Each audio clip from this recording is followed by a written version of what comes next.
उमर शहीद हुए, मस्जिद नबी में नमाज पढ़ाते, और जब जनाजा उठा तो मदीने का फिर पीछे जो दलेर बचे वो मौला अली थे।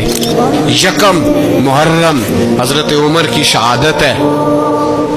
यहूदी बोल उठा, काफिर बोल उठा, अगर 6 महीने उमर दुनिया में और रहते तो दुनिया में कोई काफिर मौजूद न होता। 6 महीने। और जब इस बतले जलील का जनाजा उठा, अल्लाह बुखारी पढ़िए ना, अल्लाह मरजुकना शहादतन फी सबीलिक, अल्लाह बिस्तरे की मौत ना देना, शहादत की देना।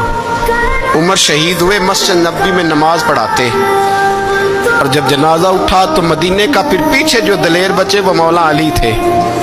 मौला अली जनाब उमर का जनाजा उठा तो सबसे पहली हाय जो निकली वो हजरत अली की जुबान से निकली, और हजरत अली की सारी दाढ़ी आंसुओं से भर गई। लोगों ने कहा कि अली क्या हुआ? फरमाने लगे तुम देख नहीं रहे जनाजा किसका उठा है? पलट के देखो तो सही, तुम पता नहीं है कौन गया है?